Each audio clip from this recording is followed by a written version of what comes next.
سورة الفاتحة. بسم الله الحمد لله إياك نعبد وإياك نستعين الصراط المستقيم. بسم الله الرحمن الرحيم.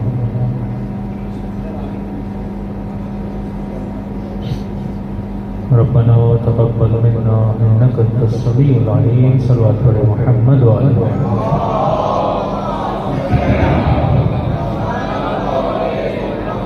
بسم الله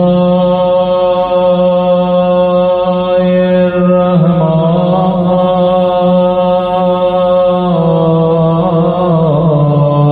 الرحيم.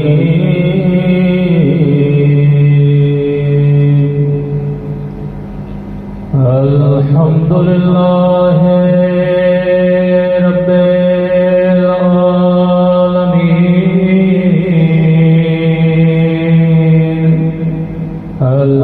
الحمد لله كما هو أهله. الصلاة والسلام على سيد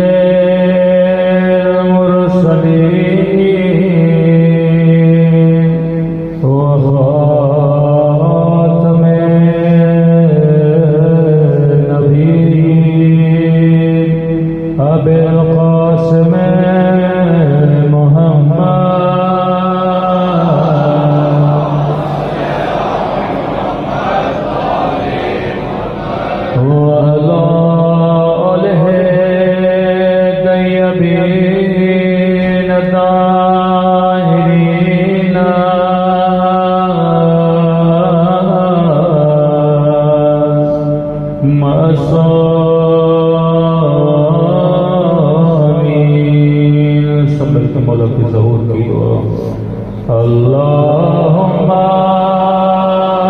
كل وليك حجة ابن الحسن صلواتك عليه وعلى فيها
بسم الله الرحمن الرحيم. رب اشرح لي صدري ويسر لي أمري واحلل عقدة من لساني يفقهوا قولي.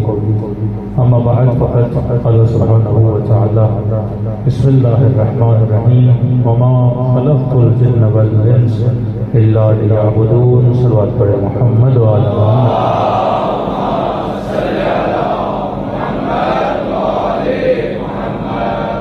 دعا ہے پروردگار عالم ہم سب کی عبادتوں کو اپنی بارگاہ عالی میں قبول فرمائے اور جس مقصد زندگی اور عبادت کی خاطر یہ مجالس رکھی جاتے ہیں خدا ان مقاصد میں بھی ہم سب کو کامیابی نصیب فرما دے. معصوم کا فرمان ہے کہ حکمت مومن کا خزانہ ہے. صرف دینداری کا ہونا کافی نہیں، انسان کے لیے ضروری ہے وہ صاحب حکمت بھی۔ صاحب حکمت ہم تب تک نہیں بن سکتے جب تک ہم صاحب فکر نہ بنیں۔ ملتا ہے ایک شخص امام علی سے ملا اور اس نے کیا دیکھا کہ مولا کی داڑھی سفید ہے، تو اس نے اعتراض کیا امیر المومنین کہ رسول نے فرمایا تھا کہ اپنی داڑھیوں کو یہودیوں کی طرح نہ بناؤ، اور رسول اپنے زمانے میں اپنی داڑھی کو خضاب کرتے تھے اور آپ نے اپنی داڑھی کو سفید رکھا ہو۔ تو امام نے فرمایا تو سچ کہہ رہا ہے، رسول خدا نے فرمایا تھا کہ اپنی داڑھیوں کو یہودیوں کی طرح نہ بناؤ، اور رسول خضاب بھی کرتے تھے، لیکن اس فرمان کی حکمت کو سمجھو۔ تب ہم اقلیت میں تھے، یہودی اکثریت میں تھے، لہذا جیسے ان کے حلیے تھے ہمیں منع تھا ہم ویسے حلیے بنائیں۔ اب یہودی ہے ہی نہیں اور ہم اکثریت میں، تو جو جیسے ہم بنیں گے ویسا معیار دوسروں کے لیے بنے گا۔ اس وقت ہم اقلیت میں نہیں ہیں کہ کوئی اکثریت ہو کہ اس کو فالو کرنے کی بات ہو جائے، اب وہ چیز ختم ہو چکی ہے۔ اب تو جیسا بھی حلیہ بنائے اس کی اجازت ہے، کیونکہ کوئی یہودی ہے ہی نہیں کہ جس کو فالو کرنا پڑے۔ تو آپ کئی ایسے مسلمانوں کو دیکھتے ہیں جو اسلام کی حکمتوں کو سمجھتے نہیں ہیں۔ مثلا جیب پہ مسواک رکھنا ایک برائی نہیں کر رہا، یا کہتے ہیں رسول کے بال بڑے تھے اس زمانے میں، لہذا ہم بھی اپنے بالوں کو کیا کریں گے، بڑا کریں گے۔ ہر زمانے کے طور و طریقے اپنے ہوتے ہیں، تو انسان کو یہ سمجھنا ہے کہ جو میں کر رہا ہوں صرف حدیث کا پڑھنا، روایت کا پڑھنا کافی نہیں ہے، زمانے کو دیکھنا بھی ضروری ہوتا ہے کہ جس زمانے میں رسول نے اپنے فرمان کو بیان کیا تھا وہ زمانہ کیا تھا، اور آج جو میں کر رہا ہوں یہ زمانہ کیا ہے۔ صلوات پڑھے محمد وعلی محمد۔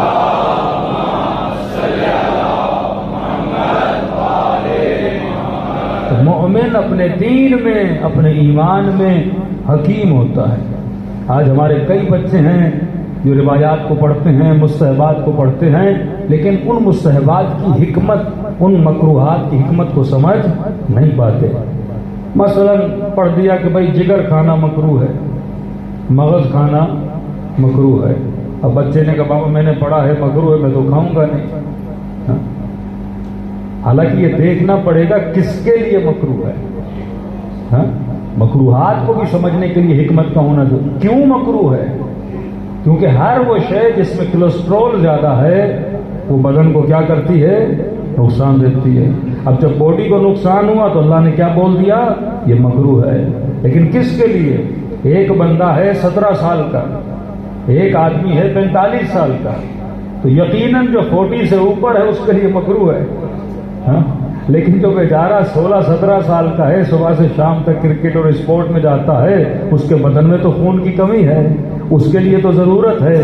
شاید جو چیز 40 سال کے لیے، 40 سال والے کے لیے مکروہ ہے، وہ شاید 15 سال والے کے لیے مستحب ہو۔ تو دین کی حکمت کو سمجھنا بڑا ضروری ہے۔ کوئی فرمان کس زمانے میں آیا تھا اور کس کو دیکھ کے آیا تھا؟ ایک معاشرہ اقلیت میں تھا، ایک معاشرہ اکثریت میں تھا۔ جب آپ اکثریت میں آتے ہو تو سوچ بدل جاتی ہے۔ امام حسن کے پاس ایک بندہ آیا، کہنے لگا آپ کے جو بابا تھے وہ چتیوں والے کپڑے پہنتے تھے، آپ ماشاءاللہ اتنے اچھے کپڑے پہنتے ہیں، لگتا ہے آپ اپنے بابا کی سیرت پہ عمل نہیں کرتے۔ امام نے فرمایا میں عقل پہ عمل کرتا ہوں۔ بندہ یہ نہیں کہ جو دیکھے وہ کرے، فرمایا بابا کا زمانہ اور تھا، میرا زمانہ اور ہے۔ بابا کے زمانے میں فقر و فاقہ تھا، مسلمان فقیری کی لکیر سے بھی نیچے زندگی گزارتے تھے، کسی کے پاس لباس نہیں ہوتا تھا، لوگ 2 جوڑے رکھتے تھے، ایک جوڑا اس کو دیتے تھے۔ یہ بھی وقت بابا کے زمانے میں تھا کہ بعض لوگوں کے پاس ایک ہی لباس تھا، یعنی لباس اتار کے دھوتے تھے، جب تک وہ خشک نہیں ہوتا تھا بیچارے بیٹھے رہتے تھے کہ وہ لباس زیب تن کریں۔ فرمایا آج کے زمانے میں مسلمان کے حالات بہتر ہیں، لہذا لباس وہ پہننا چاہیے جو زمانے کے حساب کی مطابقت رکھے۔ آج اگر میں فقیروں والا لباس پہنوں گا تو یہ میرے لیے باعث توہین ہے، مجھے متوسط طبقے کو دیکھنا پڑتا ہے۔ دوسری بات، بابا جب حاکم بنے تو جو حاکم ہوتا ہے اس کے اوپر ضروری ہوتا ہے کہ جو امت کا فقیر ترین طبقہ کھانا کھائے، حاکم کو وہ کھانا کھانا چاہیے۔ جو امت کا فقیر ترین طبقہ کپڑے پہنتا ہے، حاکم کو وہ کپڑے پہننے چاہیے، کہیں قیامت کے دن وہ فقیر اعتراض نہ کرے کہ پروردگارا میرا لباس پھٹا ہوا تھا، علی کا لباس صحیح سالم تھا، تبھی بابا نے وہ لباس پہنا، تاکہ قیامت کے دن کوئی فقیر علی کی شکایت نہ کر سکے۔ کا زمانے میں فرق ہے، رسول کا زمانہ اور تھا، تو یہ حکمت ہائے دین ہیں جن کو سمجھ کے انسان کو آگے بڑھنا چاہیے۔ لیکن پھر بات وہیں پہ آتی ہے، حکمت تب آتی ہے جب انسان اپنی معرفت کو حاصل کرے۔ یہ شروع دن سے آ رہے ہیں، ان کے ذہنوں میں باتیں ہوں گی کہ انسان کی خلقت کا مقصد کیا تھا؟ عبادت۔ عبادت کا مطلب اللہ کی معرفت کو حاصل کرنا۔ میں نے کہا کیونکہ لفظوں کا خزینہ ہمارے ذہنوں میں بڑا محدود ہے، جب میں لفظ عبادت لیتا ہوں آپ کے ذہن میں فوراً تصور نماز آتا ہے، جب میں کہتا ہوں عبادت تو آپ کے ذہن میں حج و عمرہ آتا ہے، حالانکہ یہ تصور غلط ہے۔ نماز صرف عبادت نہیں ہے، حج صرف عبادت نہیں ہے۔ عبادت کا مطلب تجھے پیدا کیا گیا تاکہ تو کس کی معرفت حاصل کرے؟ اللہ کی معرفت حاصل کرے۔ اب سوال یہ ہے اللہ کی معرفت کیسے ملے گی؟ امام نے فرمایا جس نے خود کو پہچانا اس نے خدا کو پہچانا۔ تو جو راستہ مجھے حقیقت کا ملنا ہے وہ اپنی ذات سے ملنا ہے۔ معاشرے تباہ و برباد کیوں ہوتے ہیں؟ کیونکہ انسان کو ہر شے کا پتہ ہے کہ اس کا یوز کیسے کرنا ہے، موبائل کو کیسے یوز کرنا ہے، گھر کو کیسے یوز کرنا ہے، چھری کو کیسے یوز کرنا ہے، لیکن افسوس سے کہنا پڑتا ہے انسان کو یہ پتہ نہیں کہ میں نے اپنی باڈی کو، اپنے جسم کو استعمال کیسے کرنا ہے۔ جب یہ اپنی تعریف، اپنی ڈیفینیشن کو رانگ بیان کرتا ہے، لہذا اپنی ضروریات کو بھی غلط بیان کر دیتا ہے۔ میں نے کہا انگریز نے کیا کہا؟ انسان جسٹ کیا ہے؟ باڈی ہے۔ جب اس نے انسان کی ڈیفینیشن جسم کر دی تو صبح سے شام تک وہ کس کے لیے کماتا ہے، کس کے لیے محنت کرتا ہے، کس کے لیے آسائش تلاش کرتا ہے؟ جسم کے لیے تلاش کرتا ہے۔ لیکن علی فرماتے ہیں انسان صرف جسم نہیں ہے، انسان روح اور جسم کے میلاب کا نام ہے۔ اگر تو جسم ہوتا تو تیری تلاش دنیا تک محدود رہتی، لیکن اگر تو اپنی حقیقت کو روح سمجھے گا تو تمہاری تلاش صرف دنیا تک نہیں بلکہ عالم برزخ تک جائے گی۔ تبھی فرمایا اللہ رحمت کرے اس بندے پر جو تین چیزوں کا علم رکھ لے، من این، فی این، الی این۔ یہ ہر بچے کو سکھانا چاہیے، بیٹا تو کہاں سے آیا ہے، کہاں پہ رہ رہا ہے اور تجھے کہاں تک جانا ہے۔ تیرا سفر بہت لمبا ہے، یہ 60 سال کی زندگی نہیں ہے۔ میں نے کہا یہی مسٹیک تو ہم کرتے ہیں، جب میں لفظ میں کہتا ہوں میرے ذہن میں جسم آتا ہے، میرے ذہن میں روح نہیں آتی۔ میں بیمار ہو گیا مطلب میرا جسم بیمار ہو گیا، میرے گھٹنوں میں تکلیف ہے تو فرماتے اس کو الگ کرو، جسم اور ہے روح اور ہے۔ جسم تیرا خادم ہے، تو جسم کا مالک ہے۔ جسم جنت تک جانے کا وسیلہ ہے اور جسم جہنم تک پہنچانے کا ذریعہ بھی ہے۔ اب یہ تیری مرضی ہے، تو اپنے جسم سے جنت کماتا ہے یا اپنے جسم سے جہنم کماتا ہے؟ تو فیصلہ کس نے کرنا ہے؟ فیصلہ تو نے کرنا ہے۔ آج خلاصتاً ایک سوال رکھتا ہوں کہ انسان خود سے پوچھے کہ میں کیا ہوں۔ ایک چھوٹا سا سوال اپنے بچوں کے لیے کہ گھر پہ جائے بچہ 5 منٹ کے لیے سوچے، آپ بھی سوچیے کہ انسان کیا ہے۔ جب میں اپنے تعریف اپنے ذہن میں غلط ڈال دیتا ہوں، لہذا پھر میری تپو میری محنت و کوشش بھی کیا ہوتی ہے؟ غلط ہو جاتی ہے۔ تو ہمارے استاد نے کہا کہ یہ سوال نہیں کرو کہ انسان کیا ہے، یہ سوال کرو کہ انسان کیا نہیں ہے۔ جب نہیں سمجھ میں آئے گا تو جو ہے وہ خود بخود سمجھ میں آ جائے گا۔ یہ مذہب جس کے آپ ماننے والے ہیں مذہب حق ہے نا، ایک ایسا معیار بناؤ کہ تمہاری اولادیں کبھی گمراہ نہ ہو۔ دیکھیے آج تک ہم اپنے بچوں کو نہیں کہتے کہ فلاں کی محفل میں جانا ہے، فلاں کی محفل میں نہیں جانا۔ شیعوں نے کبھی اپنے بچوں کو منع نہیں کیا کہ بھائی بریلویوں کی محفل میں نہ جاؤ، اہل حدیث کی محفلوں میں نہ جاؤ، وہابیوں کی محفلوں میں نہ جاؤ، کیونکہ ہمیں کوئی خوف نہیں۔ آپ نے اپنے بچے کو معیار دیا علی بن ابی طالب والا، آپ نے اپنے بچے کو بولا کہ تیرا امام کون ہے؟ علی بن ابی طالب ہے۔ اب ہمیں یقین ہے یہ کہیں بھی جائے اسے کوئی ایسا رول ماڈل کوئی دے نہیں سکتا جو علی سے بہتر ہو۔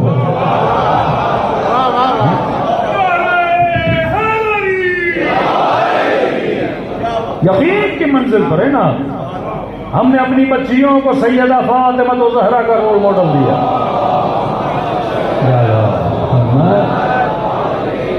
ہم نے نہیں، اللہ نے رول ماڈل دیے. ہم نے صرف اس کو صحیح جگہ پہ لا کے بٹھا دیا. لیکن آپ کا مخالف کتنا پریشان ہے. جھوٹ پہ جھوٹ، پروپیگنڈا پہ پروپیگنڈا. ان کی مجلسوں میں نہ جانا بدعت ہے، ان کا نیاز نہ کھانا خدا نہ خاصا پتہ نہیں لوگ کیا ملاتے ہیں. اور یہاں تک بولتی ہے شیعہ جادو کر رہے ہیں کہ ایک بار بندہ گیا تو پھر واپس نہیں آتا. ان کی محفل یہ پروپیگنڈا کیوں کیا جاتا ہے؟ تو پرانے زمانے سے ایون یہ بھی نہیں کہ مجلس میں نہیں جانا، ان کے گھروں کے قریب سے بھی نہ گزرنا، ان کی امام بارگاہوں کے قریب سے بھی نہ گزرنا. کہ بھائی کیوں؟ کہ اوپر علم لگا ہے، سایہ پڑے گا نکاح ٹوٹ جائے گا. کتنا ڈرایا گیا نسلوں کو. اور کئی ایسے بیچارے تھے جن کے نکاح ٹوٹ گئے. فائدہ تو ان کے مولویوں کا ہوا. ہمارے یہاں تین طلاقوں کے بعد حلالہ ان کا پہلی کے بعد بھی ہو جاتا ہے. یعنی دین فروش ملا صرف پروپیگنڈے کے لیے اپنی نسلوں کو تباہ و برباد کیا. لوگوں کے ایمان، ان کے ناموس، ان کی غیرت کو مٹی میں ملا دیا. صرف یہ کہ تم علم کے نیچے سے گزرے ہو. بھائی کس آیت کے مطابق، کس حدیث کے مطابق کسی کا نکاح ٹوٹتا ہے؟ لیکن یہ خوف تھا کہ اگر یہ مکتب اہل بیت کے قریب گئے، اور یہاں جو سنت ہمیں رسول نے اور اہل رسول نے سکھائی ہے کہ بھائی جہاں مجلس ہو وہاں پہ نظر و نیاز بھی ہو. نظر و نیاز کا فلسفہ دعوت ذو العشیرہ سے شروع ہوا کہ جس کو بھی دعوت حق دینی ہے، دعوت کے بعد اسے کچھ نہ کچھ کھلایا کرو. اب سب سے بڑا اثر یہ ہوتا ہے کہ بندہ ایک مرتبہ حسین کا کھا لینا، خون میں نمک حلالی تو ویسے ہی چلی جاتی ہے نا، تو ویسے ہی مولا حسین کے گن گیت گاتا رہے گا نا. یعنی نہیں ہوا آج تک 5 بار 6 بار وہ اہل بیت کی مجلس اور محافل میں آتے ہیں تو فوراً اس مذہب کے گرویدہ ہو جاتے ہیں اسی خوف کی وجہ سے. جھوٹ پہ جھوٹ، پروپیگنڈے پہ پروپیگنڈا. ان کا قرآن 30 جز نہیں ہے، 40 جز ہے. یعنی آج وہ خود ہنستے ہیں کہ ہمیں کیسے کیسے جھوٹ بتائے گئے. ہم نہیں ڈرتے. کیوں نہیں ڈرتے؟ کیونکہ ہمیں پتا ہے ہم نے اعلیٰ ترین معیار اپنی اولادوں کو دے دیا. علی سے بہتر ڈھونڈے گا بھی تو اسے کوئی امام نہیں ملے گا، سیدہ سے بہتر کسی کو کوئی کردار نہیں ملے گا. بالکل اسی طرح اگر تم معرفت دو اپنے بچوں کو، واللہ اسے دنیا کے کسی بھی کونے میں چھوڑو، یہ کبھی گمراہ نہیں ہوگا. اگر اسے سمجھا دو کہ وجود کی معرفت کیا ہے. تو آج سمپل سا کوشچن ہے کہ انسان کیا ہے، یہ سوال میں نہیں کروں گا. انسان کیا نہیں ہے. جب نہیوں کو جدا کرتے جاؤ گے نا پھر خالصتاً تمہارے ذہن میں آئے گا کہ انسان کیا ہے. آج اکثر ہمارے ذہنوں میں غلط فہمی اور کنفیوژن ہے کہ جس چیز کو ہم انسانیت سمجھتے ہیں حقیقت میں وہ انسانیت نہیں ہوتی. میں نے کل تھوڑا اشارہ دیا تھا، آج اس کی تفصیل میں جاتا ہوں. دیکھیے 4 قسم کے موجودات آپ کے سامنے ہیں. میں نے کہا سب سے پہلے جماد، نبات، حیوان، آخری منزل ہے انسان کی. اب جمادات کیا ہے؟ یہ بچے کیمسٹری اور مختلف علوم میں بھی پڑھتے ہیں. جمادات کا مطلب جیسے یہ لکڑی ہے اسے بولتے ہیں جماد، یہ لاؤڈ ہے اسے بولتے ہیں جماد. جماد یعنی جس میں کیا ہو؟ جمود ہو، جس میں بڑے ہونے کی، سائز کو بدلنے کی طاقت نہ ہو. پتھر جیسا ہے اسے کتنا بھی پانی دو پتھر پتھر رہے گا. اردو میں ایک عبارت استعمال ہوتی ہے جسے ہم کہتے ہیں جمود فکری. بعض لوگوں کی فکر میں جمود آ جاتا ہے. آپ نے دیکھا ہوگا ایک ایج کی ایک لمٹ آتی ہے، بندہ جتنا سمجھائے فرق ہی نہیں پڑتا. ہاں کہتے ہیں نا کتے کی دم ٹیڑھی کی ٹیڑھی، کیونکہ اس میں کوئی فرق نہیں آتا. جو بھی کرو پھر ویسی کی ویسی ہو جاتی ہے. قرآن کہتے ہیں ختم اللہ علی قلوبہم، خدا بعض لوگوں کے دلوں پہ مہر لگا دیتا ہے، جمود فکری آ جاتا ہے. اب اسے جتنی آیتیں سناؤ، جتنی حدیثیں سناؤ، بندہ ٹس سے مس نہیں ہوتا، کیونکہ فکر میں کیا آ جاتا ہے؟ جمود آ جاتا ہے. اور حسین کی مجلس کیا کرتی ہے؟ اسی جمود کو پگھلا دیتی ہے. کربلا اسی چیز کے پگھلانے کا نام ہے کہ انسان کے وجود کی سختی کو ذکر اہل بیت کیا کرتا ہے؟ پگھلا دیتا ہے. تو جماد اسے بولتے ہیں جس میں جمود ہے، جس میں سائز بڑا کرنے کی صفت موجود نہیں ہے. اس کے بعد کیا ہے؟ نبات ہے. اب آپ یہ سوال کرتے جائیں کہ انسان کیا نہیں ہے۔ اب پہلا سوال، کیا انسان پتھر ہے؟ نہیں ہے، لیکن پتھر کے کمالات رکھتا ہے؟ پتھر نہیں ہے، اور جو صفات پتھر کے اندر ہیں وہ انسان کے اندر موجود ہیں۔ مثلا آپ کی ہڈی پتھر کی طرح سخت ہے، آپ کے وجود کے کئی چیزیں جو ہیں وہ پتھر کی طرح سخت ہیں۔ پتھر نہیں ہے پر پتھر والی سختی ضرور موجود ہے، پتھر نہیں ہے پر پتھر کے کمالات کو رکھتا ہے۔ دوسری چیز ہے نبات، جو ایک درجہ پتھر سے ترقی یافتہ ہے۔ پتھر بڑا نہیں ہوتا لیکن پودا چھوٹا ہوتا ہے، دانا چھوٹا ہوتا ہے، آپ نے زمین میں ڈالا وہ کیا ہو جاتا ہے؟ بڑا ہو جاتا ہے، اسے نبات کہتے ہیں۔ اب سوال یہ ہے کہ کیا انسان نبات ہے؟ کیا انسان درخت ہے؟ آپ کہیں گے نہیں، لیکن درخت کے جتنے کمالات ہیں کیا وہ انسان کے اندر ہیں؟ آپ کے ناخن کاٹتے ہو نبات کی طرح بڑے ہوتے ہیں، آپ بال کاٹتے ہو نبات کی طرح بڑے ہوتے ہیں، آپ کا قد درخت کی طرح کیا ہوتا ہے؟ بڑا ہوتا ہے۔ جب نہیں سمجھ میں آئے گا تو جو ہے سمجھ میں آ جائے گا۔ تو کبھی یہ نہیں کہنا کہ میں اس لیے انسان ہوں کیونکہ میرا قد بڑا ہوتا ہے، تیرا قد بڑا ہوتا ہے کیونکہ تو نبات ہے۔ یہ قد کا بڑا ہونا یہ درخت کی صفت ہے، انسان کی صفت نہیں ہے۔ ہڈی کا سخت ہونا یہ صفت انسانی نہیں ہے، صفت پتھر ہے۔ تیسری چیز، کیا انسان حیوان ہے؟ شک ہے آپ کو کیا انسان حیوان ہے؟ لیکن کیا کمالات حیوانی کا حامل ہے؟ جتنے کمالات ایک حیوان کے اندر ہیں وہ سارے کمالات انسان کے اندر ہیں۔ انسان حیوان نہیں پر کمالات حیوانی کو رکھتا ہے۔ مثلا کوئی یہ کہے کہ مولانا کیونکہ میں دیکھتا ہوں اس لیے انسان ہوں، تو جواب آئے گا دیکھتی بلی بھی ہے، تو دیکھنے کی وجہ سے انسان نہیں ہے۔ کوئی کہے مولانا میرے پاس کان ہے میں اس لیے انسان ہوں، جواب آئے گا کان کتے کے پاس بھی ہیں، تو کانوں کی وجہ سے انسان نہیں ہے۔ کوئی کہے مولانا میں شادی کرتا ہوں اس لیے میں انسان ہوں، شادی گدھا بھی کرتا ہے، تو شادی کی وجہ سے انسان نہیں ہے۔ کوئی کہے مولانا میرے پاس 4-5 بچے ہیں میں اس لیے انسان ہوں، بچے تو بلیوں کے بھی ہوتے ہیں، تو بچے پیدا کرنے کی وجہ سے انسان نہیں ہے۔ کوئی کہے میرے پاس سب سے زیادہ شہوت ہے میں اس لیے انسان ہوں، انگریزی معاشرہ اپنی شہوت پہ ناز کرتا ہے، فرمایا میں نے شہوت گھوڑے کو تجھ سے زیادہ دی ہے، تو شہوت کی وجہ سے انسان نہیں ہے۔ کوئی کہے مولانا ہم ایک ساتھ جمع ہوتے ہیں اس لیے ہم انسان ہیں، کہ تم نے کبھی ہاتھیوں کو دیکھا؟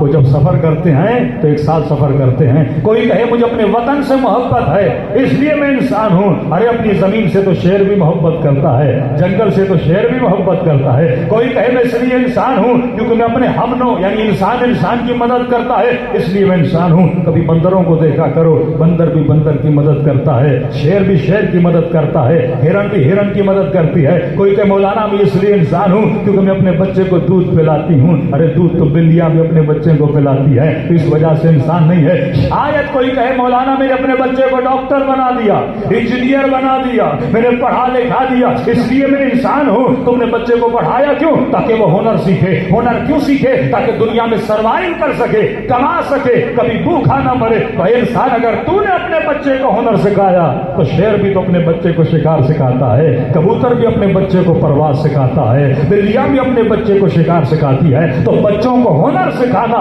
یہ کمال انسانی نہیں ہے، یہ کمال حیوانی ہے۔ یعنی کھانا پینا، شادی کرنا، بچوں کا پیدا کرنا، ہنر سیکھنا، صبح سے شام تک محنت کرنا، 2 ٹکڑے روٹی کے لیے کما کر گھر میں لانا یہ کمال انسانی نہیں ہے۔ وہ لوگ فرماتے ہیں کمانا اگر سیکھنا ہے تو کوے سے سیکھو، صبح نکلتا ہے شام کو واپس آتا ہے۔ حیا اگر سیکھنا ہے تو کوے سے سیکھو، غیرت اگر سیکھنی ہے تو مرغے سے سیکھو۔ علی ایسے جملے کیوں کہہ رہے ہیں؟ غیرت مرغے کی طرف، حیا کوے کی طرف، محنت کوے کی طرف۔ فرمایا کئی چیزیں ہیں جو حیوان سے سیکھو کیونکہ تو ان چیزوں کی وجہ سے انسان نہیں ہے۔ یہ سارے کمالات حیوانی ہیں۔ اب سوال ہے کہ انسان کیا ہے؟ آج تک میں سمجھتا رہا میں ان چیزوں کی وجہ سے انسان ہوں۔ ہاں میں گاڑی پہ چڑھتا ہوں میں انسان ہوں، میں بڑے بڑے سفروں پہ کھانے کھاتا ہوں میں انسان ہوں، میں نے گھر بنایا اس لیے میں انسان ہوں۔ چڑیا بھی اپنے لیے گھونسلہ بناتی ہے۔ گھر بنانا کمال بشری نہیں ہے، کمانا کمال بشری نہیں ہے، کھانا کھانا کمال بشری نہیں ہے، اولاد کا زیادہ ہونا کمال بشری نہیں ہے، زیادہ شادیاں کرنا کمال بشری نہیں ہے، یہ سب کچھ کمالات جو ہیں حیوان کے اندر موجود ہیں۔ اب 5 منٹ کے لیے سوچو وہ کون سی چیز ہے جو تیرے اندر ہے پر حیوان کے اندر نہیں ہے؟ کہیں ایسا تو نہیں تو 60 سال ناز کرتا رہا اپنی حیوانیت پر اور تجھے پتا ہی نہیں تھا کہ کمال بشری کیا ہے، کمال انسانی کیا ہے؟ فرمایا ایک چیز خدا نے حیوان کو دی ہے اور وہی چیز انسان کو بھی دی ہے۔ ایک حوزہ علمیہ میں تعریف کی جاتی ہے کہ انسان کی تعریف کیا ہے، بڑی سطحی تعریفیں بتائی جاتی ہیں۔ کل انسان و حیوان الناطق، انسان ایک ایسا حیوان ہے جو نطق رکھتا ہے، جو بولتا ہے۔ عرفا فرماتے ہیں یہ تعریف صحیح نہیں ہے، اگر بولنا انسانیت کی پہچان ہوتی تو بولتا تو طوطا بھی ہے، بولنا بھی کمال بشر نہیں ہے۔ اگر کوئی بیچارہ انسان پیدا ہو گونگا تو کیا وہ انسان نہیں ہے، ناقص ہے؟ کوئی انسان اندھا پیدا ہو کیا وہ ناقص ہے؟ کوئی بہرا پیدا ہو کیا وہ ناقص ہے؟ نہیں، انسان کا کمال یہ نہیں کہ انسان کھائے پیے، انسان کمائے، انسان بستر پہ اچھے سوئے، یہ کمال بشری نہیں ہے۔ وہ کون سی چیز ہے جو آپ کے اندر ہے پر حیوان کے اندر نہیں، اور جس چیز کے نہ ہونے کی وجہ سے خدا کہتا ہے اولئک کالانعام بل ہم اضل، یہ حیوان ہے بلکہ حیوان سے بدتر ہے۔ کہ نبی نے فرمایا میری امت جب قیامت میں آئے گی، میری امت کے گنہگار 10 حیوانوں کی شکلوں میں اٹھائے جائیں گے۔ قرآن کے جملے قردۃ خاسئین، کچھ لوگوں کو بندروں کی شکلوں میں اٹھایا جائے گا، کچھ لوگ مکھیوں کی شکل میں اٹھائے جائیں گے، کچھ لوگ کتوں کی شکل میں اٹھائے جائیں گے۔ کیوں؟ کیونکہ بنایا انسان تھا لیکن اس نے حقیقت انسان کو جانا نہیں، اس نے اپنی معرفت کو نہیں پہچانا، اس نے زندگی میں وہ نہیں کیا جو کمال انسانی تھا۔ مثلا صبح سے شام تک اگر تمہارا ذہن شہوت کے پیچھے ہے یہ کمال حیوانی ہے، کمال انسانی نہیں ہے۔ اگر صبح سے شام تک تو شکم پرستی کے پیچھے ہے یہ انسانیت نہیں ہے، یہ حیوانیت ہے۔ اگر صبح سے شام تک تو مال پرست بنا ہوا ہے یہ حیوانیت ہے، یہ کمال انسانی نہیں ہے۔ بھائی آپ نے چونٹی کو دیکھا ہے؟ کوئی کہے کہ میں بینک بیلنس میں پیسہ بہت جمع کرتا ہوں اس لیے انسان ہوں، چونٹی کو جہاں چاول کا دانہ ملتا ہے جمع کرتی جاتی ہے، کرتی جاتی ہے۔ عجیب نیچر ہے چونٹی کی، اس کا گھر بھر بھی جائے پھر بھی چھوڑتی نہیں ہے، دانا جہاں ملا اپنے اندر ذخیرہ اندوزی کرنا، یہ چونٹی صفت ہے انسان۔ یعنی صرف ذخیرہ اندوزی کی سوچ ہو تو یہ چیزیں، اگر کوئی کہ مولانا میں بڑا انجینئر ہوں، بلڈنگز بناتا ہوں اس لیے انسان ہوں، واللہ کبھی چونٹیوں کے گھر دیکھیں، اتنی انجینئرنگ ہے ان کی بلڈنگ بنانے میں۔ کبھی شہد کی مکھی کا چھتا دیکھا ہے؟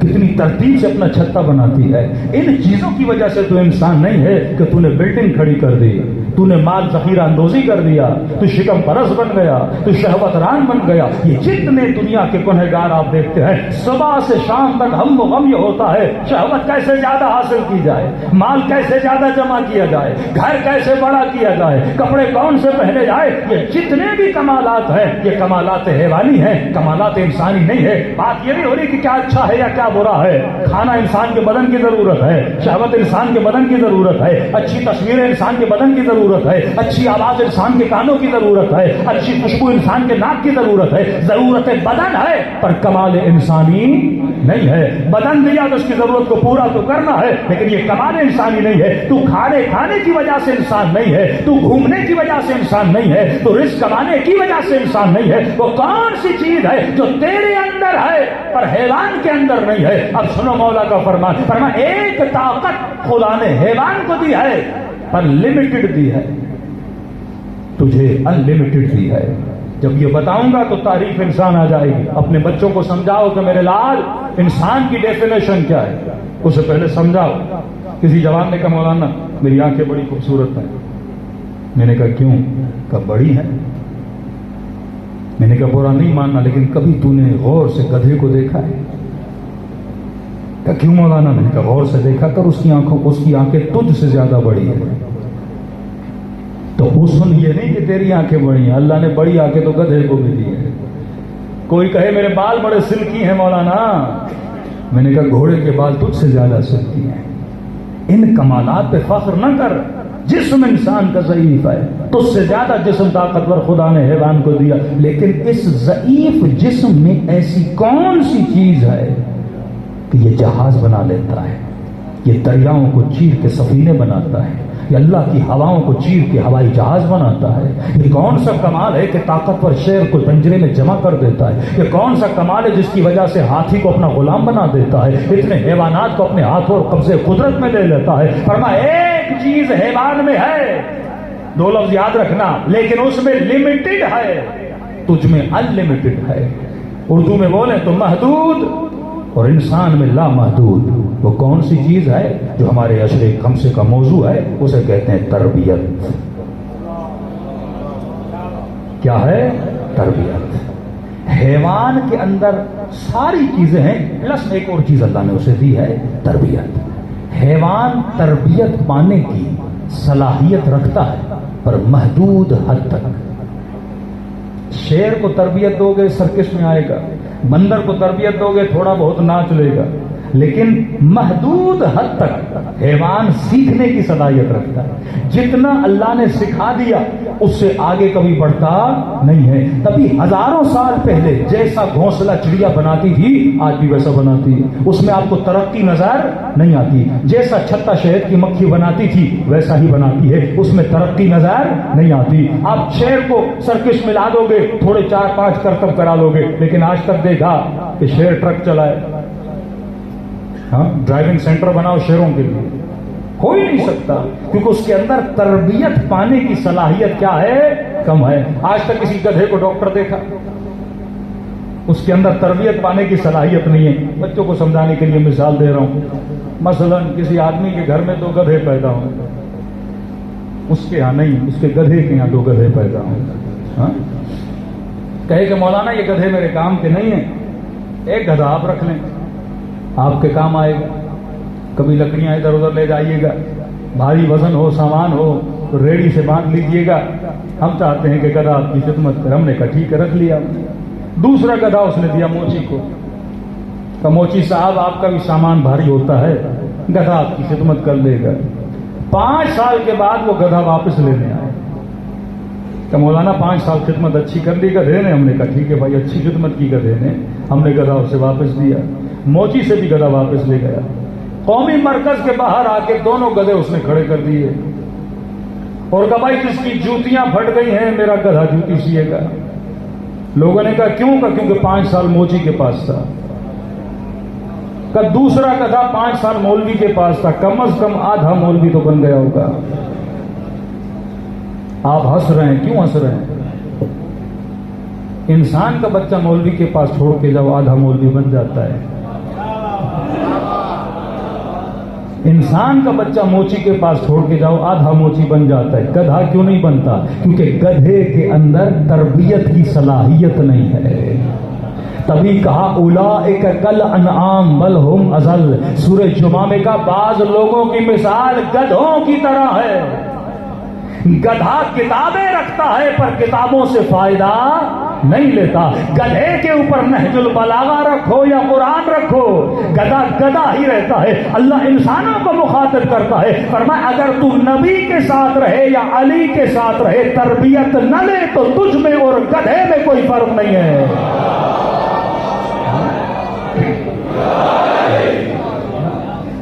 شأن انسان یہ ہے کہ انسان تربیت پائے۔ حیوان کبھی تربیت، بچے کو سمجھاؤ بیٹا یہ بلی ہے، دیکھو یہ ڈاکٹر نہیں بن سکتی، یہ تمہارے گھر میں کتا ہے، بیٹا یہ انجینئر نہیں بن سکتا۔ کیوں؟ آسان طریقے سے سمجھاؤ نا اپنی اولادوں کو۔ کیوں؟ کہ بیٹا اس میں صلاحیت نہیں ہے، تجھ میں صلاحیت ہے۔ اب اگر تو کچھ نہ بنے تو مطلب تجھ میں اور اس کتے میں کوئی فرق نہیں ہے، تجھ میں اور بلی میں کوئی فرق نہیں ہے۔ اسی لیے نماز حیوان کے لیے نہیں انسان کے لیے، عبادت بلی کے لیے نہیں انسان کے لیے ہے، کیونکہ اس میں تربیت پانے کی صلاحیت نہیں ہے۔ اگر تو بھی عبادت خدا نہ کرے تو تجھ میں اور حیوان میں کوئی فرق نہیں ہے۔ تربیت پانے کی صلاحیت تیرے وجود کے اندر ہے۔ آپ تاریخ کے قصوں پہ تو وعدہ کرتے ہیں لیکن سب جملہ کم۔ اگر کوئی 5 سال حسین کی مجلس میں آئے، سنے کہ واجب کیا ہے، مستحب کیا ہے، حرام کیا ہے، میرے مولا کو کیا پسند ہے، میرے مولا کو کیا پسند نہیں، سننے کے بعد بھی عمل نہ کرے تو اس میں اور گدھے میں کوئی فرق نہیں ہے۔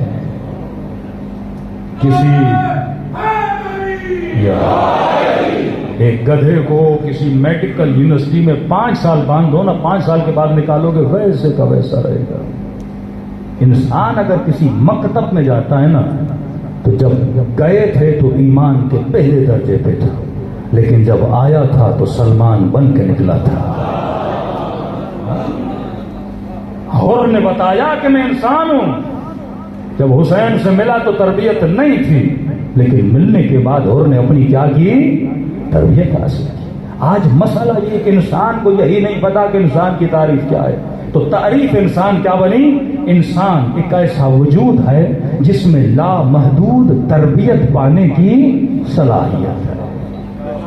میں تربیت کی وجہ سے انسان ہوں، کھانے کی وجہ سے نہیں، پینے کی وجہ سے نہیں، ڈولے شولوں کی وجہ سے نہیں، شادیوں کی وجہ سے نہیں، بچوں کی وجہ سے نہیں، بڑے گھر کی وجہ سے نہیں، مال و دولت کی وجہ سے نہیں۔ اللہ قیامت میں یہ پوچھے گا یزکیہم وَيُعَلِّمُهُمُ الْكِتَابَ وَالْحِکْمَةَ۔ اگر تو قیامت کے دن عالم برزخ میں اٹھایا جائے گا، اللہ یہ دیکھے گا تو تربیت کتنی پا کر آیا ہے۔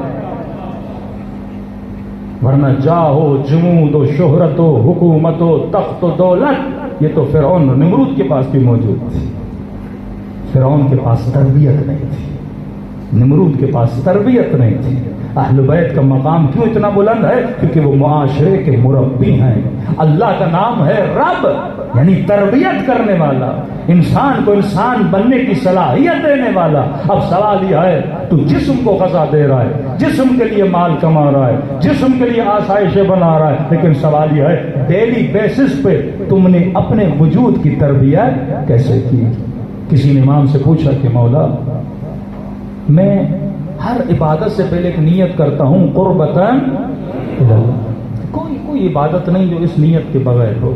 ہر عبادت کا ہدف اور گول یہ ہے کہ میں کس کے قریب ہو جاؤں؟ اللہ کے قریب ہو جاؤں۔ قربتاً اللہ، مجھے قرب خدا نصیب فرما۔ کہ مولا قرب کیسے ملتا ہے؟ خدا تو خود کہہ رہا ہے میں شہرہ کی رگ سے زیادہ قریب ہوں۔ امام زمانہ کا قرب کیسے ملے گا؟ حجت خدا کا قرب کیسے ملے گا؟ فرمایا قرب ملتا ہے جب تو اپنے وجود کو، یہ کلیدی نقطہ بتا رہا ہوں کہ اگر آپ قرب خدا چاہتے ہو نا، آپ نماز پڑھ رہے ہو، روزہ رکھ رہے ہو، حج کر رہے ہو، لیکن پتہ نہیں میں اللہ کے قریب ہوں کہ نہیں ہوں، میں اللہ جل جل کہہ رہا ہوں لیکن پتہ نہیں امام زمانہ سے کتنا دور ہوں اور کتنا قریب ہوں۔ فرمایا سب سے آسان ترین فارمولہ، خود کو صفات خدا میں ڈھالنا شروع کر دیں، قرب مل جائے گا۔ قرب امام حسین چاہتے ہو؟ فرمایا 11 اماموں کی صفات کو جمع کرو، ایک ایک صفت اپنے اندر پیدا کرنا شروع کر دو۔ معصوم نے کیوں فرمایا نحن اسماء اللہ، ہم کس کے اسماء ہیں؟ اللہ کے اسماء ہے نا۔ تو اس میں خدا بننا شروع کر دے، اس میں علی بننا شروع کر دے۔ دیکھ تیرے مولا کے اندر صفت کیا تھی، وہ صفت اپنے اندر پیدا کر۔ کوئی خاتون قرب سیدہ چاہتی ہے تو سیدہ کا حیا اپنے اندر پیدا کرے، سیدہ کی عفت اپنے اندر پیدا کرے۔ نابینا گھر میں آتا ہے، رسول فرماتے بیٹی آنکھوں سے دیکھ نہیں رہا، اس سے کیسا حجاب کرنا؟ فرمایا بابا وہ نہیں دیکھ رہا، فاطمہ تو دیکھ رہی ہے نا۔ اسے کہتے ہیں حیا۔ صفت حیا کا ڈھانچہ بن جا، صفت سخاوت کا ڈھانچہ بن جا۔ جتنا صفات اہل بیت میں خود کو ڈھالتے جائیں گے اتنا قرب اہل بیت آپ کو ملتا جائے گا۔ اسی طرح اہل بیت مظہر صفت خدا تھے۔ خدا غیور ہے، علی سے بڑا کوئی غیرت مند نہیں۔ خدا صابر ہے، حسین سے بڑا کوئی صابر نہیں۔ یہ ساری صفات خدا کی ہے نا۔ یہ صفات کہاں پہ تجلی کرتی ہیں؟ وجود محمد اور آل محمد میں۔ اور اہل بیت کی صفات کہاں پہ تجلی کرتی ہیں؟ ان کے شیعوں کے وجود میں تجلی کرتی ہیں۔ اگر تو مظہر صفت خدا بنا، اس صفات سے اپنے وجود کی کیا کرے گا؟ تربیت کرے گا۔ اب کس کی تربیت کرنی ہے؟ تربیت کی ابتدا تمہارے وجود سے۔ اب پتہ چل گیا انسان وہ ہے جو اپنی تربیت کرے۔ اب میں نے اس جسم کی تربیت کرنی ہے، میں نے اپنی روح کی تربیت کرنی ہے۔ جسم کی تربیت کیسے؟ معصوم فرماتا اللہ نے ہاتھ دیا، ہاتھ کو کیسے چلانا ہے، اس ہاتھ کو حرام میں آلودہ نہ کرنا.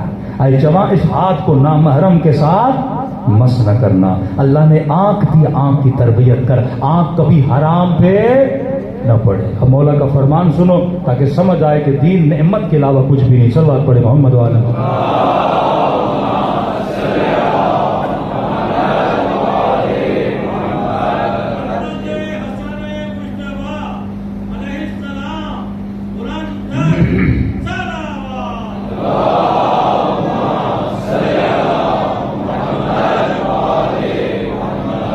ہماری نسلیں تباہ ہو رہی تھیں.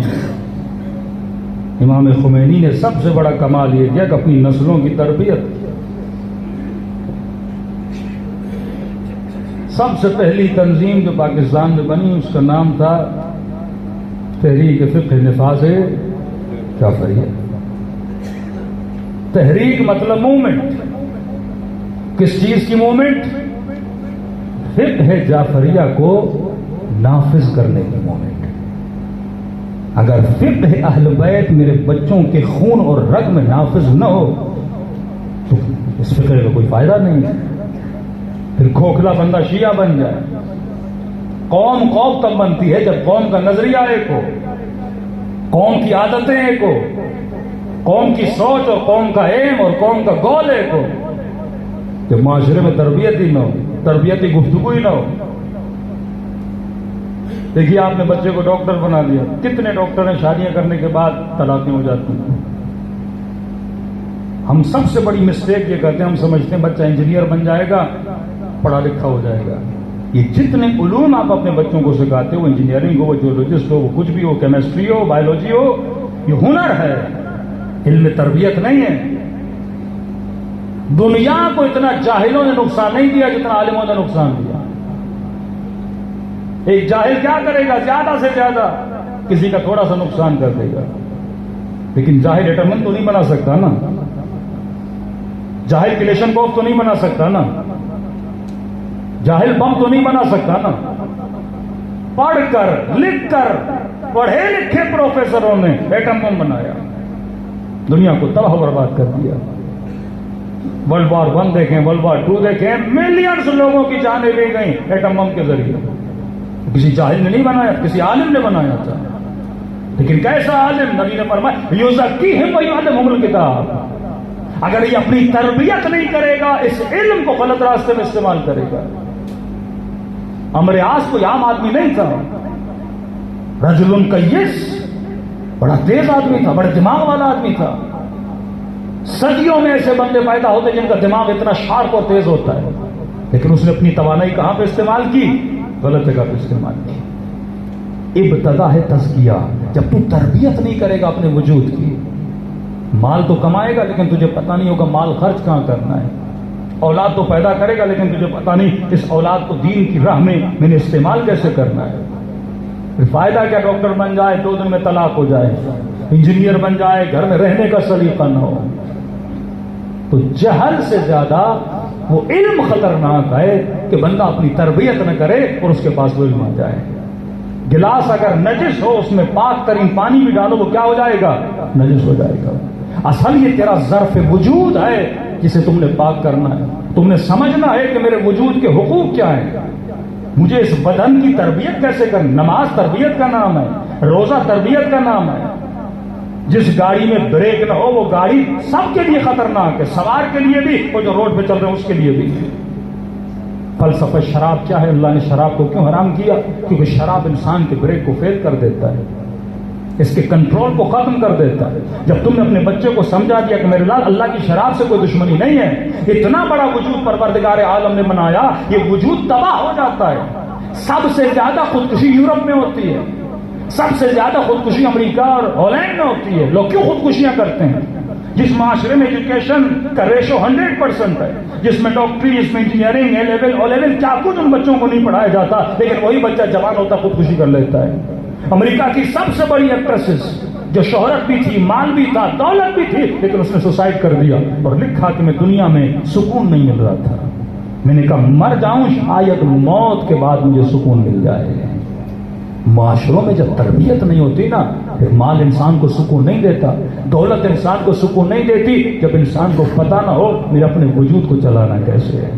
اس قوم کے بڑوں نے کچھ اہداف بنائے تھے، تھوڑی اساس گفتگو لیکن اشارہ کروں گا۔ اس قوم کے بڑوں نے اہداف بنائے تھے تربیت کے۔ ایک تنظیم بنائی جو شیعہ قوم کو تربیت دیتی تھی کہ کس طرح فقہ اہل بیت کو کیا کرنا ہے، نافذ کرنا ہے۔ میں نے کہا ایک بزرگ بوڑھا مجلس کے بعد رو رہا تھا، شاید میں نے کل کی مجلس میں بتایا آپ کو۔ میں نے کہا کیوں رو رہے ہو؟ نمازی نہیں ہو؟ کہ نمازی ہوں، حاجی ہوں، زکوٰۃ دینے والا ہوں، بچے میرے نیک ہیں، بیوی میری نیک ہے۔ میں نے کہا پھر رو کیوں رہے ہو؟ کہ مولانا ایک فقہی مسئلہ تھا جو جوانی میں پتہ نہیں تھا، آج پتہ چلا ہے، میری زندگی جہنم بن گئی ہے۔ نسلوں کو جب تک ہم کن چکروں میں لگ گئے نا کہ آج ہماری جوان نسلیں یہ تو تھوڑا بہت سوشل میڈیا سے سیکھ لیتی ہیں، اس قدر اس قوم میں ہم نے تنظیم سازی کر دی، تنظیمیں بنا دی، مولوی مولویوں کے خلاف بولیں، تنظیمیں تنظیموں کے خلاف بولیں۔ دیکھیے شیعت کی کچھ ریڈ لائنز ہیں، یہ مسئلہ لوجیکل بھی ہے اور مسئلہ عقلانی بھی ہے، اور صاحب حکمت اس مسئلے کو سمجھ سکتے ہیں۔ اس قوم کے کئی لوگ جو ہیں وہ غلط راہ پہ چلے جاتے ہیں، اپنا پیسہ غلط لوگوں پہ ضائع کر دیتے ہیں، اپنا بھی نقصان کرتے ہیں، قوم کا بھی نقصان کرتے ہیں۔ تم نے صرف امامہ نہیں دیکھنا، تم نے صاحب حکمت افراد کو دیکھنا ہے، تم نے صرف علم نہیں دیکھنا، تم نے یہ دیکھنا ہے وہ اس خط پر بھی ہے کہ نہیں ہے، جو خط ہمارے بڑوں نے کھینچی تھی، اگر وہ اس خط پہ نہیں ہے تو اپنا بھی نقصان کر رہا ہے، مذہب و مکتب کا بھی نقصان کر رہا ہے۔ کئی لوگوں نے کہا مولانا فلاں نوح خان بہت اچھی نوح خانی کرتا ہے، ہم اسے بلائیں کہ نہیں، بڑے خلوص سے پڑھتا ہے، گریہ کرتا ہے اہل بیت پر۔ میں نے کہا دیکھو کچھ ریڈ لائنز ہیں، جب تک ان ریڈ لائنز کو چیک اینڈ بیلنس نہیں کرو گے نا، آپ گھر میں کوئی ایسا نوکر بھی نہیں رکھتے جس کے اندر چوری کی عادت ہے، چیک اینڈ بیلنس تو ہوتا ہے نا، شکل و صورت دیکھ کے تو نوکر نہیں رکھا جاتا نا، نوکر رکھا ہے امانت داری کے لیے نا، تو دیکھتے ہو بندہ چور ہے یا امین ہے۔ اسی طرح کچھ ریڈ لائنز علماء نے بتائے۔ میں نے کہا بڑے سے بڑا نوح خان ہو اس سے ایک سوال کیا کرو، تقلید کرتا ہے کہ نہیں؟ ہاں یہ شیعت کی ریڈ لائن ہے۔ یہ آج کل موسمی مینڈک کچھ پیدا ہو گئے ہیں سوشل میڈیا پہ، یوٹیوب پر، تو کہتے ہیں اخباریت۔ کہاں ہے اخباریت؟ ایک اخباریت کا حوزہ دکھا دو، ایک اخباریت کا کوئی عالم دکھا دو، کچھ بھی نہیں، اخباریت ختم ہو گئی۔ امام زمانہ جب غیبت کبریٰ میں گئے، پہلے ہم بھی اخباری تھے، لیکن جب غیبت صغرا، غیبت کبریٰ کے بعد مکتب اصولی بنا، اور آج شیعہ مکتب اصولی ہے، مراجع کا مکتب ہے۔ ہمارے ہاں لوگ اپنے فتاوا کن سے لیتے ہیں؟ مراجع سے لیتے ہیں۔ یا اخباری بنو یا مقلد بنو۔ اخباری بننے کے لیے ہے خود تحقیق کرو، حدیثوں کا علم حاصل کرو، احتیاط پہ عمل کرو، یا کسی عالم یا کسی مجتہد کی کیا کرو؟ تقلید کرو۔ کتنا بڑے سے بڑا ذاکر ہو، بڑے سے بڑا نوح خان ہو، اگر اس لائن پہ نہیں ہے اسے بلانا جائز نہیں ہے، کیونکہ اس کا عقیدہ خراب ہے۔ جب عقیدہ خراب ہے تجھے کیا دے گا؟ وہ خراب چیزیں دے گا۔ تم نے صرف آواز کو تو نہیں دیکھنا نا، تم نے صرف شکل و صورت کو تو نہیں دیکھنا، تم نے یہ دیکھنا ہے امام زمانہ جو فرما کر گئے ہیں کہ اے شیعوں میں غیبت کبریٰ میں جا رہا ہوں۔ اب غیبت کبریٰ میں جانے کے بعد کہ مولا آپ کے نائب بھی نہیں ہے، 4 نائب بھی دنیا سے جا چکے، اب ہم کسے فالو کریں؟ تو امام نے کہا اسے فالو کرنا صائلا لنفس، جس کے اندر ہوا و ہوس نفس نہ ہو، جو مال کا پجاری نہ ہو، دوسرا یہ ہمارے اخبار کے علوم میں مہارت رکھتا ہو۔ اب یہ تیری مرضی ہے، معاشرے میں جا کر ڈھونڈ، تقویٰ بھی ہو، علم بھی ہو، حکمت بھی ہو، اور ساتھ ساتھ میں اخبار اہل بیت یعنی احادیث اہل بیت کی مہارت بھی رکھتا ہو، تاکہ تم اگر اس سے کوئی فقہی مسئلہ پوچھو وہ اخبار کی مہارت کو دیکھتے ہوئے تمہارے سامنے کیا رکھے؟ فتویٰ رکھے۔ اب ہوتا ہے یہ کہتے مولانا مجتہد تو بہت ہیں، پھر میں کہتا ہوں حکمت کی بات، صرف اجتہاد کا ہونا ضروری نہیں ہے، ہو سکتا ہے کوئی مجتہد ہو لیکن بڑا سادہ ہو، سیاست نہ جانتا ہو۔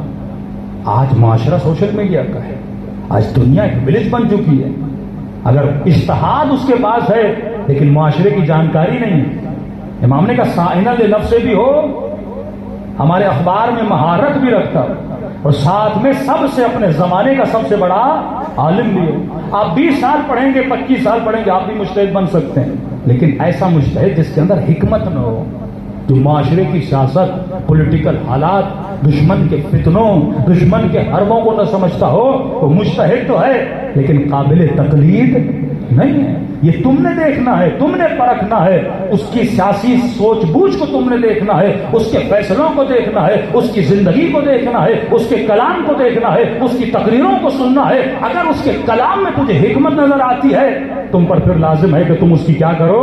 تقلید کرو۔ مثلا آیت اللہ عظمہ بہجت تھے، آغا مرش زبان زد عام تھا نا کہ بہجت متقی ہے، بہجت پرہیزگار ہے، بہجت ایسا علم رکھتا ہے جو ہر مجتہد نہیں رکھتا۔ آغا محسن الحکیم زبان زد عام تھا کہ ایسا علم رکھتے ہیں، لہٰذا جو چیز مشہور ہے بندہ پھر اس کو دیکھنے بھی جاتے تھے۔ ان کے پیچھے ہم نے نمازیں بھی پڑھی، واقعاً پتہ چلا صاحب علم بھی ہے۔ یعنی امام خمینی بھی اگر کوئی خواب دیکھتے تھے تو تعبیر کس سے پوچھتے تھے؟ آغا بہجت سے پوچھتے تھے۔ آغا خامنئی جب ملنے جاتے تھے تعبیر کس سے پوچھتے تھے؟ آغا بہجت سے۔ صاحب علم تھا، لوگوں نے دیکھا ان کی تقلید کی۔ تو تقلید بھی اندھی نہیں کرنی، تم نے تحقیق کرنی ہے، ریسرچ کرنی ہے۔ پہلی ریڈ لائن کہ تم نے اجتہاد کو دیکھنا ہے، ذاکر ہو وہ مولوی ہو کوئی بھی ہو، ریڈ لائن شیعوں کی ریڈ لائن ہے۔ وہ نجف کا شیعہ ہو، وہ قم کا شیعہ ہو، وہ لبنان کا شیعہ ہو، ایک ٹوٹل ریڈ لائن ہے کہ وہ ذاکر وہ خطیب ہو کم از کم عقیدہ اجتہاد کو کیا کرتا ہو؟ مانتا ہو۔ کیونکہ یہ خلاف عقل ہے کہ بندہ بولے میں کسی کی تقلید نہیں کرتا۔ بھائی کسی نے کسی کی تو تقلید کرتا ہے، یا عالم کی کرے گا یا جاہل کی کرے گا، تقلید تو تو ضرور کرے گا نا۔ بیمار ہو تو بندہ ڈاکٹر کے پاس، اس ٹاپک پہ زیادہ بولنے کی اس پر گنجائش نہیں ہے۔ پہلی چیز تقلید ہے۔ دوسری چیز، خمینی صاحب نے ایک انقلاب وپا کیا، ایک اسلامک ریولیشن لائی۔ انہوں نے کہا ضرورت ہے کہ غیبت امام زمانہ میں ہم شیعہ ہاتھ پہ ہاتھ نہ رکھیں۔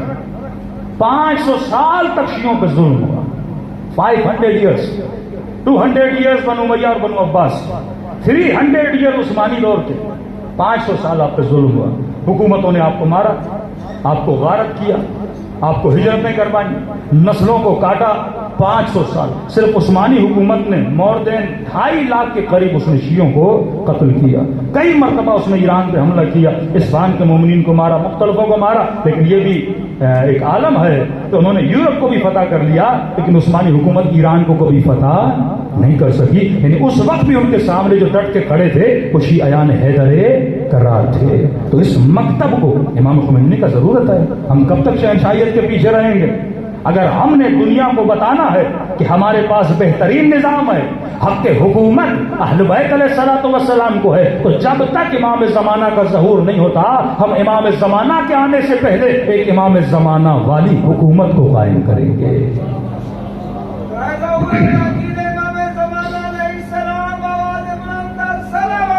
اللہ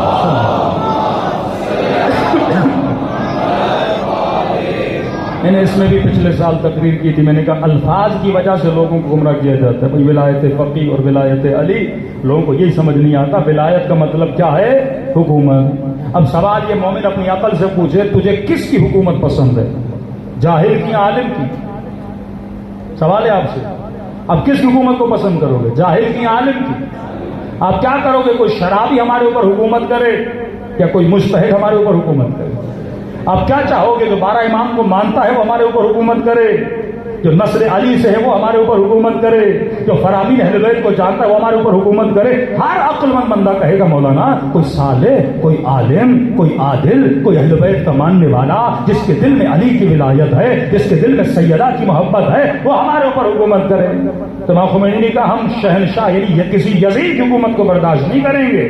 اگر ہمارے پاس طاقت ہے، قوت ہے اور شیعہ معاشرہ اکثریت میں ہے تو ہمارا حق ہے کہ ہم اپنے بچوں کے اوپر وہ حکومت نافذ کریں جس میں فرامین علی اور اولاد علی کو سکھایا جائے۔